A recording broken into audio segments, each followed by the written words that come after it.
Hello friends, आज हम बात करने वाले हैं immediate action by Thibaut Morris book के बारे में। ईशान हमेशा से एक टैलेंटेड इंजीनियर था। कॉलेज में उसके प्रोजेक्ट्स को प्रोफेसर सराहते थे और दोस्तों के बीच वो एक टेक जीनियस माना जाता था। लेकिन जॉब लगने के बाद जैसे उसकी लाइफ एक अलग ही जोन में चली गई थी। डेडलाइंस पास आती और वो खुद को एक्सक्यूजेस देते हुए पाता, अभी मूड नहीं है, कुछ नेटफ्लिक्स देख लेता हूं, या फिर यार कल से पक्का स्टार्ट करूंगा। धीरे धीरे ये हैबिट बन गई और उसे समझ नहीं आ रहा था कि आखिर वो इतना टाल मटोल क्यों करने लगा है। मंडे मॉर्निंग थी और उसकी ईमेल में एक अर्जेंट प्रोजेक्ट का रिमाइंडर पड़ा था। क्लाइंट को अगले हफ्ते तक फाइनल रिपोर्ट चाहिए थी, लेकिन ईशान ने अभी तक उसे प्रॉपरली स्टार्ट भी नहीं किया था। उसने लैपटॉप खोला, कुछ देर स्क्रीन को घूरा, फिर उठा और किचन में कॉफी बनाने चला गया। कॉफी बनाते बनाते उसे याद आया कि उसे अपने पुराने कॉलेज फ्रेंड्स के मैसेजेस का रिप्लाई भी करना था। फिर इंस्टाग्राम खोल लिया, मीम्स देखे और 1 घंटे तक बस स्क्रॉल करता रहा। जब उसे रियलाइज हुआ कि वो कितना टाइम वेस्ट कर चुका है, गिल्ट से उसका मूड खराब हो गया। यार मैं ऐसा क्यों कर रहा हूं, पहले तो ऐसा नहीं था, उसने खुद से कहा। उसने इंटरनेट पर प्रोक्रेस्टिनेशन के बारे में पढ़ना शुरू किया और एक आर्टिकल में लिखा था, understand the reasons behind your procrastination before trying to overcome it. ये लाइन पढ़कर वो सोच में पड़ गया। क्या सच में कोई रीजन है जिसके कारण वो इतना टाल मटोल कर रहा है? उसने सेल्फ एनालिसिस शुरू किया। सबसे पहले उसने नोटिस किया कि कुछ टास्क्स उसे जेन्युइनली बोरिंग लगते हैं, जैसे डॉक्यूमेंटेशन और पेपर वर्क। उसे कैलकुलेशंस, कोडिंग और प्रॉब्लम सर्विसिंग पसंद था, लेकिन रिपोर्ट्स बनाना और क्लाइंट प्रेजेंटेशंस प्रिपेयर करना उसे बहुत डल लगता था। दूसरा रीजन उसे और भी ज्यादा सरप्राइजिंग लगा। उसे डर लग रहा था कि अगर उसने जल्दी काम खत्म कर लिया और कुछ गलती निकली तो लोग जज करेंगे। What if my solution is not perfect? उसे अपने पुराने एक्सपीरियंसेस याद आए, जब उसके बॉस ने उसकी रिपोर्ट्स में छोटी छोटी मिस्टेक्स पकड़ी थी। तीसरा रीजन था उसका परफेक्शनिज्म। वो चाहता था कि हर काम बेस्ट पॉसिबल वे में हो, लेकिन इसी चक्कर में उसे स्टार्ट करने से पहले ही प्रेशर महसूस होने लगता था। अगर फर्स्ट अटेम्प्ट में परफेक्ट नहीं हुआ तो? ये डर उसे एक्शन लेने से रोक रहा था। उसने ये सब पॉइंट्स अपने डायरी में लिखे और सोचा, अब मुझे इन इश्यूज को फिक्स करना पड़ेगा, वरना मैं ऐसे ही स्टक रहूंगा। उसने अपने एक दोस्त ईशान को कॉल किया, जो उसकी इंडस्ट्री में ही काम करता था, लेकिन बहुत डिसिप्लिन था। भाई, तुझे कभी ऐसा फील होता है कि तेरा काम इंटरेस्टिंग तो है, लेकिन फिर भी तेरा मन नहीं करता उसे स्टार्ट करने का? ईशान हंसा, अरे ये तो हर किसी के साथ होता है, बस डिफरेंस ये है कि कुछ लोग इसे समझकर कंट्रोल कर लेते हैं और कुछ लोग इसे हैबिट बना लेते हैं। तो फिर तू कैसे हैंडल करता है? सिंपल, मैं पहले आइडेंटिफाई करता हूं कि मुझे किस काम से परेशानी हो रही है, फिर उसको छोटे छोटे पार्ट्स में डिवाइड कर देता हूं। सबसे पहले वो आसान पार्ट करता हूं जिससे मोमेंटम बने। ईशान को यह आइडिया अच्छा लगा। उसने सोचा कि अगर वो पूरे रिपोर्ट प्रिपरेशन को एक ही बार में करने की सोचता रहेगा तो ऑब्वियसली उसे ओवरवेलमिंग लगेगा। अगर वो इसे छोटे स्टेप्स में बांटे, पहले सिर्फ डेटा कलेक्ट करे, फिर रफ ड्राफ्ट बनाए, फिर उसे रिफाइन करे, तो शायद काम आसान लगेगा। नेक्स्ट डे उसने एक्सपेरिमेंट करने का सोचा। सुबह उठते ही सबसे पहले उसने रिपोर्ट ओपन की और बस 5 मिनट के लिए डेटा ऑर्गेनाइज करने लगा। कुछ ही देर में उसे महसूस हुआ कि उसका रेजिस्टेंस कुछ कम हो रहा है। फिर उसने सोचा, चलो बस एक पैराग्राफ ड्राफ्ट कर लेता हूं, और वो भी हो गया। उसका डर धीरे धीरे कम होने लगा। उसे समझ आया कि सबसे मुश्किल पार्ट होता है काम स्टार्ट करना। एक बार स्टार्ट कर लिया तो मोमेंटम खुद ब खुद बिल्ड होने लगता है। अब भी पूरी प्रॉब्लम सॉल्व नहीं हुई थी, लेकिन कम से कम उसे समझ आ गया था कि प्रोक्रेस्टिनेशन सिर्फ लेजीनेस नहीं होती, उसके पीछे कुछ डीपर रीजंस होते हैं। उसने डिसाइड किया कि वो धीरे धीरे अपनी इस हैबिट को कंट्रोल में लाएगा। अभी उसके सफर की शुरुआत ही हुई थी। ईशान को अब समझ आ गया था कि उसका प्रोक्रेस्टिनेशन सिर्फ आलस नहीं था, बल्कि उसके दिमाग में भरा हुआ क्लटर था जो उसे आगे बढ़ने से रोक रहा था। लेकिन अब भी वो पूरी तरह उस पैटर्न से बाहर नहीं निकल पाया था। कभी कभी फिर से वही पुरानी आदतें पकड़ लेती। काम करने बैठता, लेकिन बीच में कोई नया थॉट आ जाता और वो दूसरी चीजों में भटक जाता। उसे अब एक और चीज क्लियर हो रही थी, सिर्फ एक्सटर्नल चीजों को मैनेज करने से कुछ नहीं होगा। उसे अपने दिमाग का क्लटर भी साफ करना होगा। एक शाम जब वो अपनी डेस्क पर बैठा था, उसने गौर किया कि उसके आसपास कितना सारा फिजिकल क्लटर पड़ा था। पुराने बिल्स, आधे लिखे हुए नोट्स, पिछले साल के कॉन्फ्रेंस के ब्रोशर्स, कुछ रैंडम पेपर्स, सब कुछ यूं ही फैला हुआ था। उसे याद आया कि एक बार उसने कहीं पढ़ा था कि एक्सटर्नल क्लटर मेंटल क्लटर को बढ़ा देता है। उसने फैसला किया कि सबसे पहले वो अपनी वर्क स्पेस को साफ करेगा। वो उठा, एक बड़ी सी खाली बॉक्स ली और जो भी चीज उसे जरूरी नहीं लगी सब उसमें डालने लगा। कुछ चीजें रखनी जरूरी थीं, लेकिन उनका कोई प्रॉपर प्लेस नहीं था। उसने सोचा कि यही तो उसकी पूरी लाइफ में भी हो रहा था। कुछ इंपॉर्टेंट थॉट्स थे, लेकिन वो इधर उधर बिखरे पड़े थे, जिसकी वजह से उसकी क्लैरिटी खराब हो रही थी। जब उसका डेस्क साफ हो गया तो उसे एक अजीब सी सेटिस्फैक्शन महसूस हुई। पहली बार उसकी टेबल पर सिर्फ लैपटॉप, एक नोटबुक और एक कॉफी मग रह गए थे।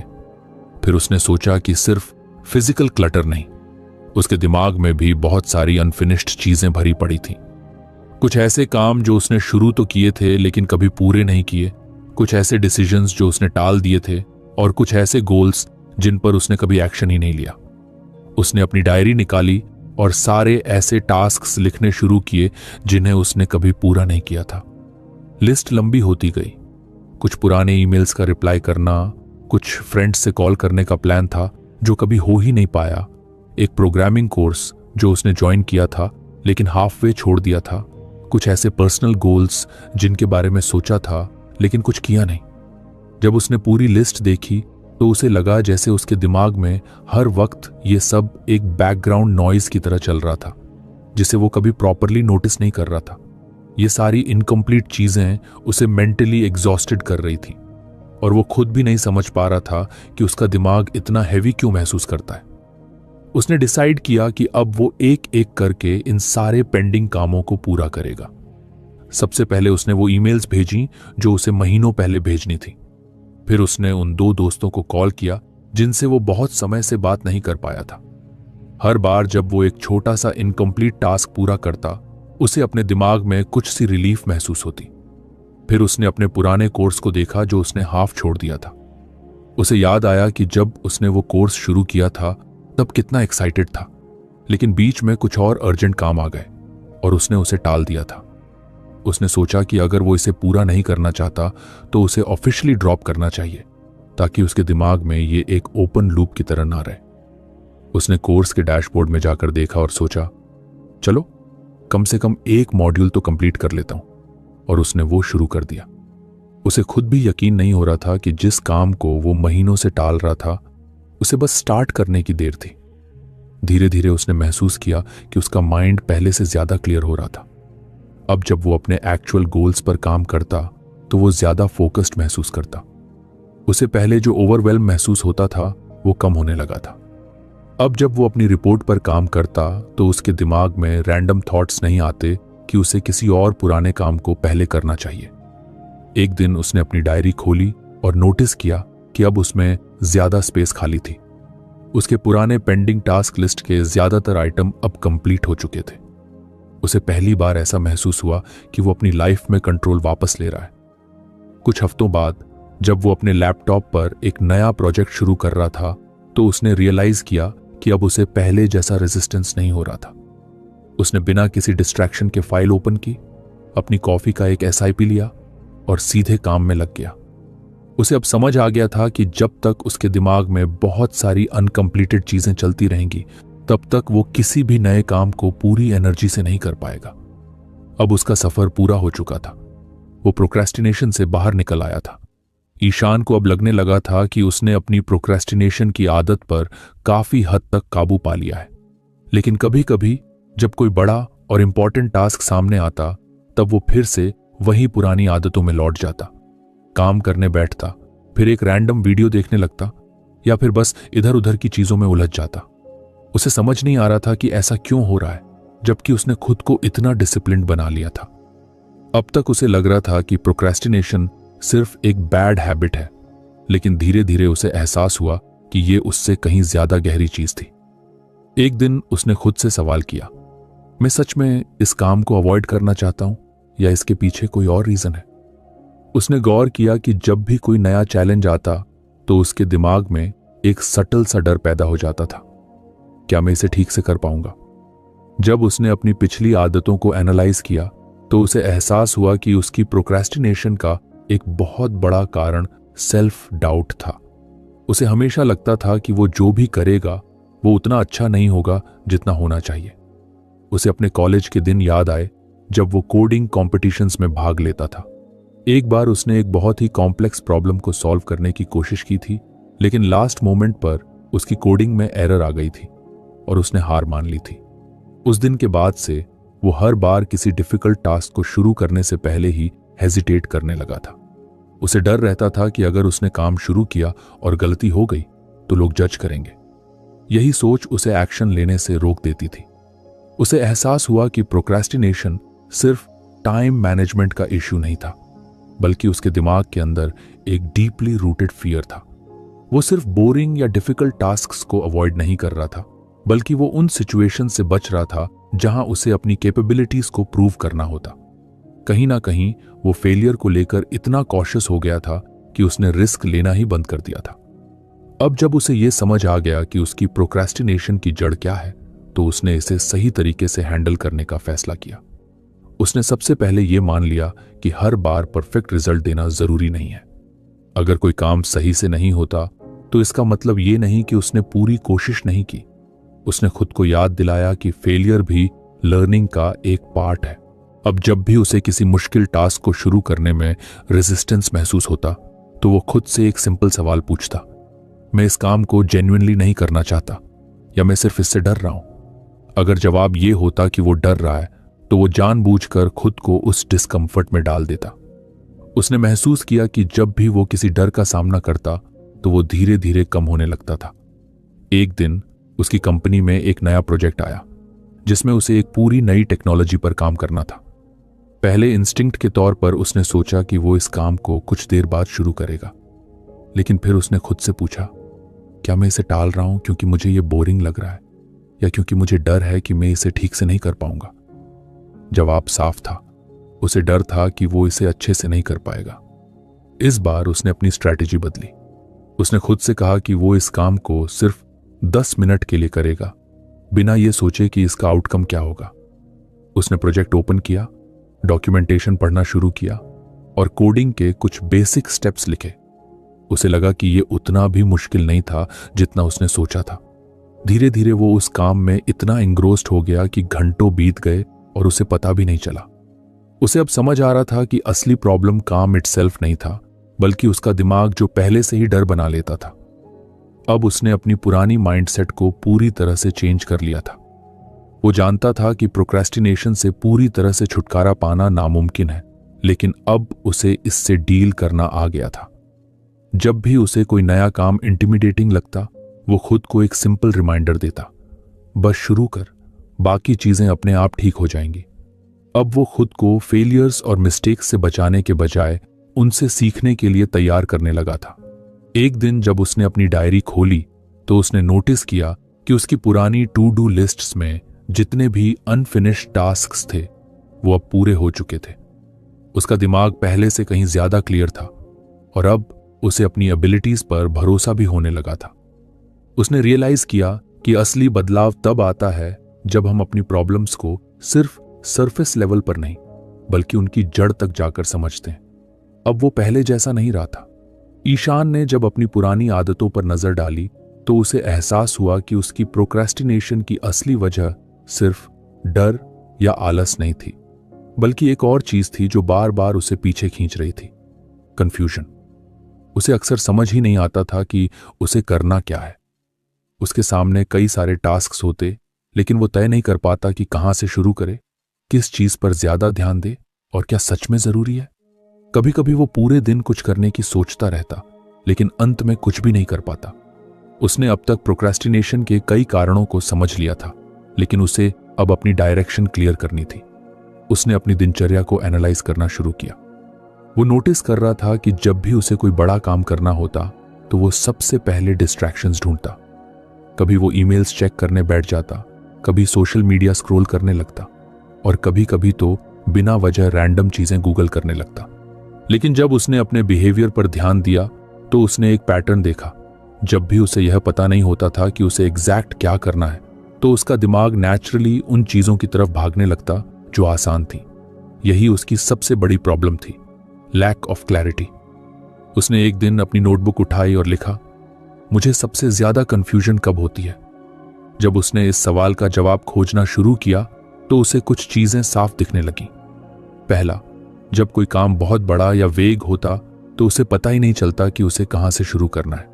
दूसरा, जब बहुत सारे छोटे छोटे टास्क्स इकट्ठा हो जाते तो वो ओवरवेल्म्ड हो जाता और कुछ भी नहीं करता। तीसरा, जब उसके पास कोई क्लियर प्रायोरिटी नहीं होती तो उसका दिमाग हर काम को इक्वल इंपॉर्टेंस देने लगता और फिर वो कुछ भी नहीं कर पाता। अब उसे समझ आ चुका था कि अगर उसे अपनी प्रोडक्टिविटी और फोकस को इंप्रूव करना है तो उसे अपने गोल्स और टास्क्स को क्रिस्टल क्लियर बनाना होगा। उसने सबसे पहले अपने बड़े और वेग टास्क्स को तोड़ने का फैसला किया। पहले जब वो सोचता था मुझे इस प्रोजेक्ट पर काम करना है, तो ये बहुत जेनेरिक लगता था और उसका दिमाग नेचुरली इसे टालने लगता था। लेकिन अब उसने इसे ब्रेक डाउन किया। आज मुझे इस प्रोजेक्ट का रिसर्च पार्ट कंप्लीट करना है, कल मुझे इसका फर्स्ट ड्राफ्ट लिखना है और परसों मुझे इसे रिफाइन करना है। इस तरीके से जब उसने अपने गोल्स को छोटे एक्शनेबल स्टेप्स में डिवाइड किया तो उन्हें शुरू करना बहुत आसान लगने लगा। दूसरी चीज जो उसने की वो थी प्रायोरिटीज सेट करना। पहले वो रैंडमली कोई भी टास्क उठा लेता और फिर बीच में किसी और काम की तरफ ध्यान भटक जाता। लेकिन अब उसने हर सुबह 5 मिनट निकालकर सिर्फ ये सोचना शुरू किया कि उसकी टॉप 3 प्रायोरिटीज क्या हैं। यह सिंपल सा बदलाव उसकी प्रोडक्टिविटी को पूरी तरह बदलने लगा। अब जब भी वो काम करता तो उसे पता होता कि सबसे पहले किस चीज पर ध्यान देना है। इससे उसका माइंड क्लियर रहने लगा और वो ज्यादा कॉन्फिडेंट फील करने लगा। एक और चीज जो उसने अपनाई वो थी मेंटल क्लटर क्लीनअप। उसने ऑब्जर्व किया कि उसके दिमाग में हमेशा बहुत सारी चीजें चलती रहती थी।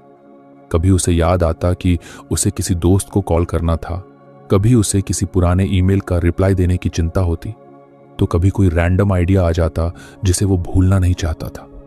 पहले वो इन चीजों को सिर्फ अपने दिमाग में रखता था, लेकिन अब उसने एक सिंपल टेक्निक अपनाई, हर छोटे या बड़े थॉट को एक जगह लिखना। उसने एक नोटपैड रखना शुरू किया जिसमें वो दिन भर में आने वाले हर रैंडम थॉट को नोट कर लेता। इससे उसका दिमाग फ्री हो गया और जब भी वो किसी काम पर फोकस करता तो उसे बैकग्राउंड में चलने वाली बाकी चीजों की चिंता नहीं होती।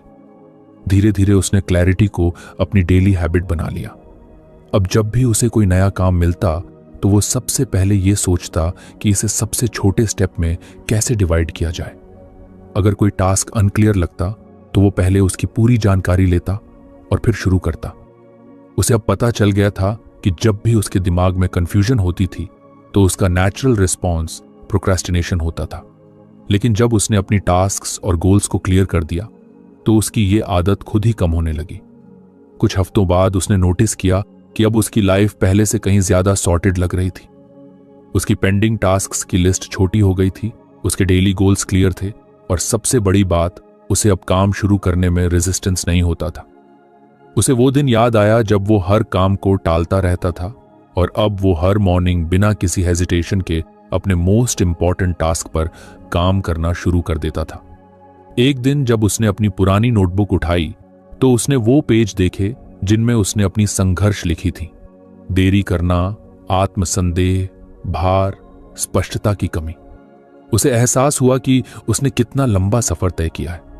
अब वो अपने गोल्स को लेकर कॉन्फिडेंट था, उसका दिमाग क्लटर फ्री था और सबसे बड़ी बात, उसे अब खुद पर भरोसा था। उसने नोटबुक बंद की, एक गहरी सांस ली और मुस्कुराया। उसकी जर्नी अब पूरी हो चुकी थी। ईशान को अब यह समझ आ गया था कि क्लैरिटी होने से ही काम आसान नहीं होता, बल्कि उसे पूरा करने के लिए डीप फोकस भी चाहिए। कई बार ऐसा होता था कि वो काम शुरू तो कर देता, लेकिन कुछ देर बाद ही उसका ध्यान भटक जाता। कभी फोन की कोई नोटिफिकेशन आ जाती, कभी कोई नया ईमेल दिख जाता, तो कभी उसके दिमाग में अचानक कोई और काम करने का ख्याल आ जाता। वो सोचता था कि बस 5 मिनट के लिए दूसरी चीज देख ले, लेकिन फिर वो 5 मिनट आधे घंटे में बदल जाते और उसका मोमेंटम टूट जाता। उसे एहसास हुआ कि अगर उसे अपनी प्रोडक्टिविटी को नेक्स्ट लेवल तक ले जाना है तो उसे लेजर शार्प फोकस डेवलप करना होगा। उसने सबसे पहले डिस्ट्रक्शंस को कंट्रोल करने का सोचा। उसने नोटिस किया कि उसका सबसे बड़ा डिस्ट्रक्शन था उसका फोन। जब भी वो किसी काम में फंसता तो उसका दिमाग नेचुरली फोन की तरफ चला जाता। जैसे ही वो नोटिफिकेशंस चेक करता, फिर इंस्टाग्राम, फिर यूट्यूब और फिर किसी न किसी रैंडम आर्टिकल में खो जाता। अब उसने अपने फोन को साइलेंट मोड पर रखना शुरू किया और काम करते समय उसे दूसरी तरफ रख देता। उसने कुछ प्रोडक्टिविटी एप्स भी इंस्टॉल की जो उसे फोकस बनाए रखने में मदद करती। इसके बाद उसने अपने वर्क एनवायरनमेंट पर ध्यान दिया। उसने देखा कि उसके डेस्क पर बहुत सारी चीजें होती थीं जो उसका ध्यान भटकाती थीं। कुछ पुरानी फाइलें, किताबें, रैंडम स्टिकी नोट्स और भी बहुत कुछ। उसने अपने वर्क स्पेस को क्लीन और मिनिमलिस्टिक बना लिया। उसने सिर्फ वही चीजें रखीं जो उसके काम के लिए जरूरी थी। उसने गौर किया कि जब उसका वर्क स्पेस क्लटर फ्री होता था तो उसका दिमाग भी ज्यादा फोकस्ड फील करता था। इसके अलावा उसने एक नई टेक्निक अपनाई, डीप वर्क सेशंस। पहले वो मल्टीटास्किंग करने की कोशिश करता था, लेकिन अब उसने सीखा कि मल्टीटास्किंग प्रोडक्टिविटी को बढ़ाने के बजाय उसे और ज्यादा स्कैटर्ड बना देती है। अब वो पोमोडोरो टेक्निक यूज करने लगा। 25 मिनट तक पूरा ध्यान लगाकर काम करता, फिर 5 मिनट का छोटा सा ब्रेक लेता। ये छोटी छोटी फोकस सेशंस उसकी एफिशिएंसी को बढ़ाने लगी। धीरे धीरे उसने इन सेशंस की ड्यूरेशन बढ़ानी शुरू की और अब वो 90 मिनट तक बिना किसी डिस्ट्रैक्शन के काम कर सकता था। एक दिन उसने नोटिस किया कि उसका दिमाग बहुत जल्दी डिस्ट्रैक्ट हो जाता है, खासकर जब उसे कोई मुश्किल काम करना होता है। उसे समझ आया कि इसका कारण सिर्फ एक्सटर्नल डिस्ट्रैक्शंस नहीं थे, बल्कि उसके अंदर भी कुछ ऐसी मेंटल हैबिट्स थीं जो उसे फोकस करने से रोकती थी। जैसे ही कोई मुश्किल या बोरिंग टास्क आता, उसका दिमाग ऑटोमेटिकली उस काम से हटने के लिए कोई बहाना ढूंढने लगता।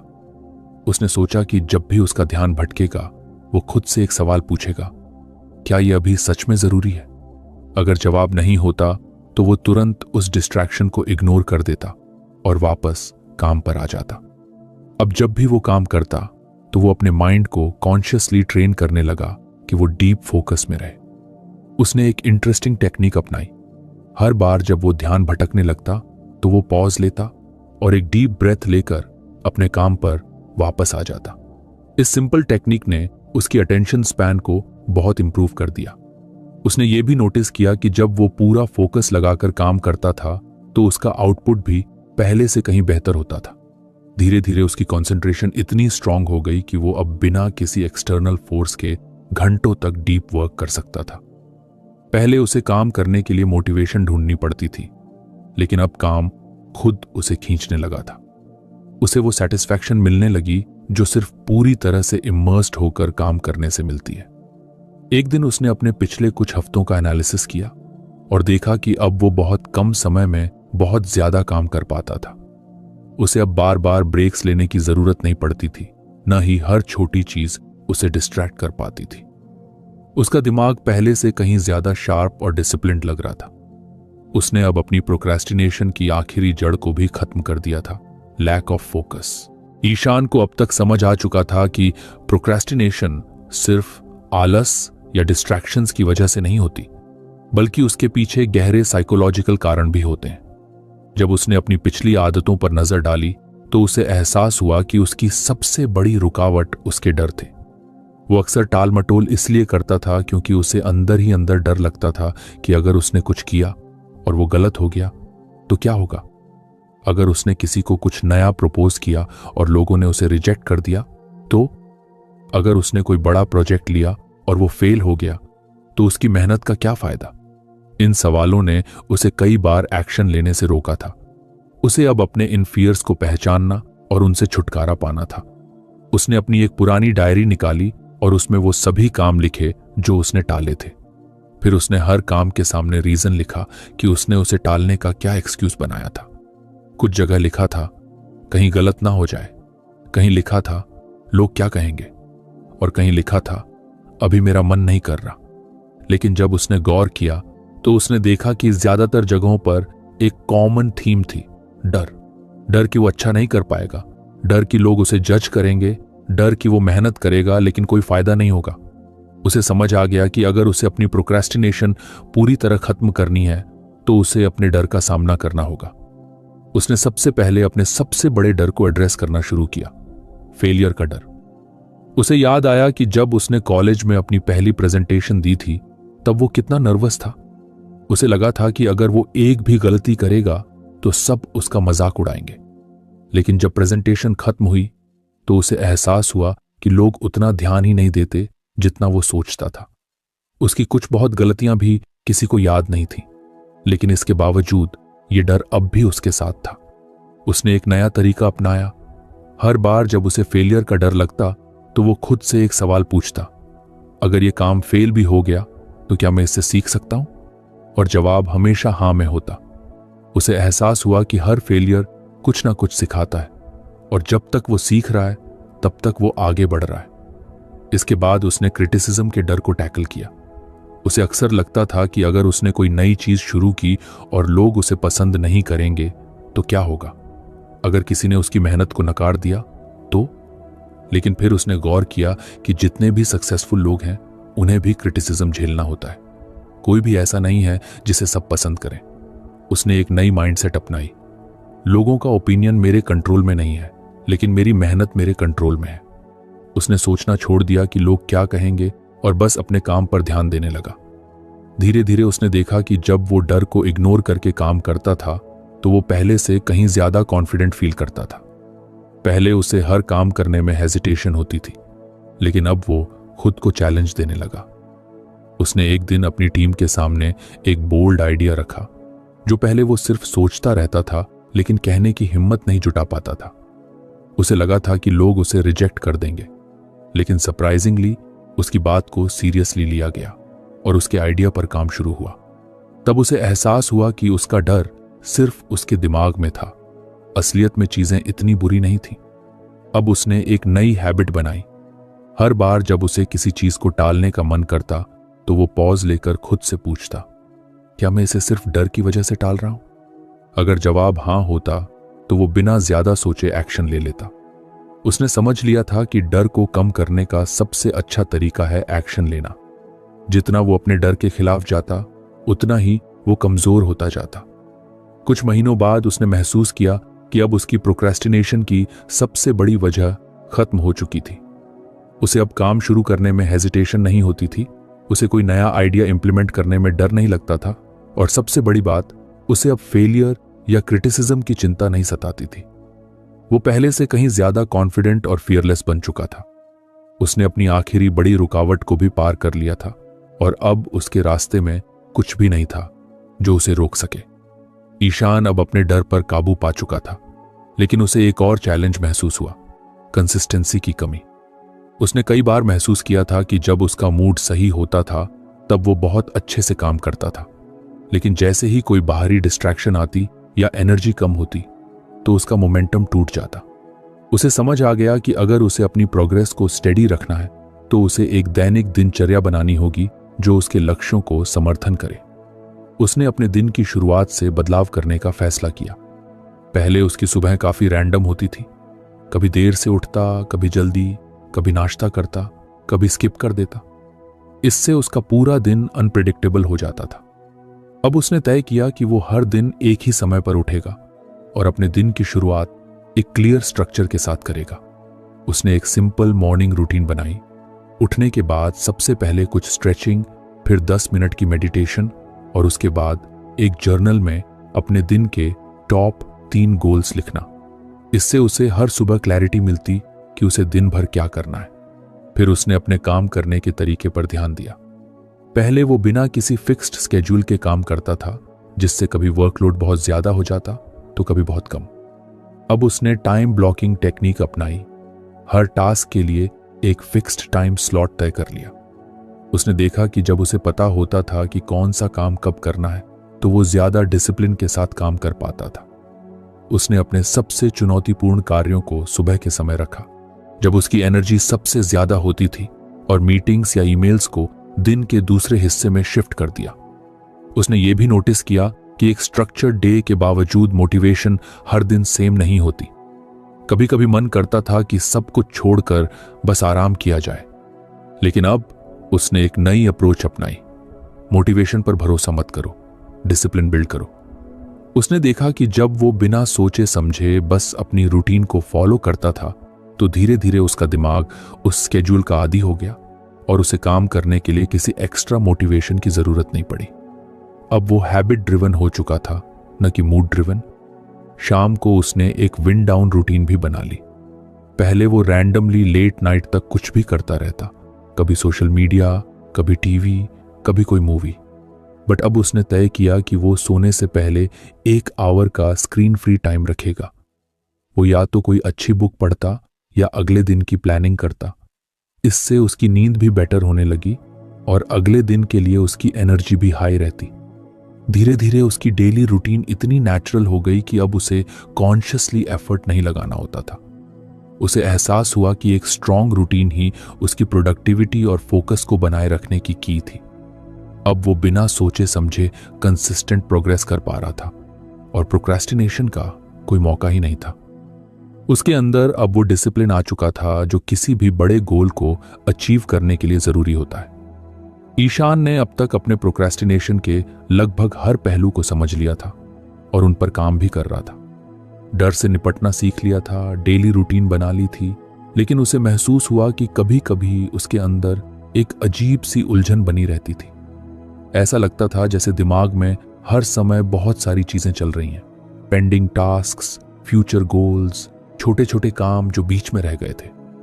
उसे लगने लगा कि जब तक उसका दिमाग क्लियर नहीं होगा तब तक वो पूरी तरह फोकस नहीं कर पाएगा। उसने अपनी डायरी उठाई और उन सभी चीजों की लिस्ट बनाने लगा जो अधूरी रह गई थी। पुराने प्रोजेक्ट्स, पढ़ाई की अधूरी किताबें, पेंडिंग ईमेल्स, यहां तक कि छोटे छोटे पर्सनल काम जो वो महीनों से टालता आ रहा था। जब लिस्ट पूरी हुई तो उसे एहसास हुआ कि उसके दिमाग में क्लटर कितना ज्यादा था। इस मेंटल क्लटर की वजह से ही वो हमेशा ओवरवेल्म महसूस करता था और कभी कभी बिना वजह थकान महसूस होती थी। अब उसने एक सिंपल स्ट्रैटेजी अपनाई, एक बार में एक चीज खत्म करो। उसने सबसे पहले छोटे छोटे टाले हुए टास्क्स पूरे करने शुरू किए। पुरानी ईमेल्स क्लियर की, अनरेड मैसेजेस का जवाब दिया, अपनी वर्क डेस्क को ऑर्गेनाइज किया और यहां तक कि वो किताबें भी पढ़नी शुरू की जो उसने सालों से अनटच्ड छोड़ रखी थी। हर बार जब वो कोई अधूरा काम खत्म करता तो उसे अजीब सा सेटिस्फैक्शन मिलता। धीरे धीरे उसने अपने बड़े टास्क्स पर भी काम करना शुरू किया। उसने अपने सभी गोल्स को फिर से देखा और उन पर क्लैरिटी लाने की कोशिश की। पहले वो बस वेग तरीके से सोचता था कि उसे आगे क्या करना है, लेकिन अब उसने अपनी प्रायोरिटीज डिफाइन करनी शुरू की। उसने हर गोल को छोटे स्टेप्स में तोड़कर एक प्रॉपर एक्शन प्लान बनाया। अब उसे हर दिन पता होता था कि उसे क्या करना है और उसकी डिसीजन मेकिंग पहले से कहीं ज्यादा शार्प हो गई थी। एक दिन उसने गौर किया कि उसकी प्रोक्रेस्टिनेशन लगभग खत्म हो चुकी थी। अब वो खुद से बहाने नहीं बनाता था, काम को टालता नहीं था और सबसे बड़ी बात, वो हर चीज में क्लैरिटी महसूस करता था। उसके अंदर एक नया कॉन्फिडेंस आ चुका था। उसने समझ लिया था कि प्रोडक्टिविटी सिर्फ ज्यादा काम करने के बारे में नहीं है, बल्कि सही चीजों पर फोकस करने और एक क्लियर माइंडसेट रखने के बारे में। अब जब वो अपने जीवन की तरफ देखता तो उसे महसूस होता कि उसने एक लंबा सफर तय किया है। एक समय था जब वो काम टालता रहता था, खुद पर डाउट करता था और अपने डर के आगे हार मान लेता था, लेकिन अब वो अपने हर एक्शन को कंट्रोल करता था। उसे एहसास हुआ कि असली बदलाव बाहर से नहीं बल्कि अंदर से आता है। जब इंसान अपने दिमाग की उलझनों को सुलझा लेता है तो बाहर की दुनिया अपने आप आसान लगने लगती है। ईशान को अब पता था कि आगे चाहे कोई भी चैलेंज आए, वो उसे प्रोक्रेस्टिनेशन में फंसे बिना हैंडल कर सकता है। उसने न सिर्फ अपनी आदतें बदली थीं, बल्कि खुद को पूरी तरह से ट्रांसफॉर्म कर लिया था। उसकी जर्नी यहीं खत्म नहीं हुई थी, बल्कि अब उसकी असली ग्रोथ शुरू हुई थी। तो फ्रेंड्स, ये थी हमारी आज की बुक समरी। आपको कैसी लगी कमेंट करके जरूर बताएं और धन्यवाद आपका समरी एंड तक सुनने के लिए।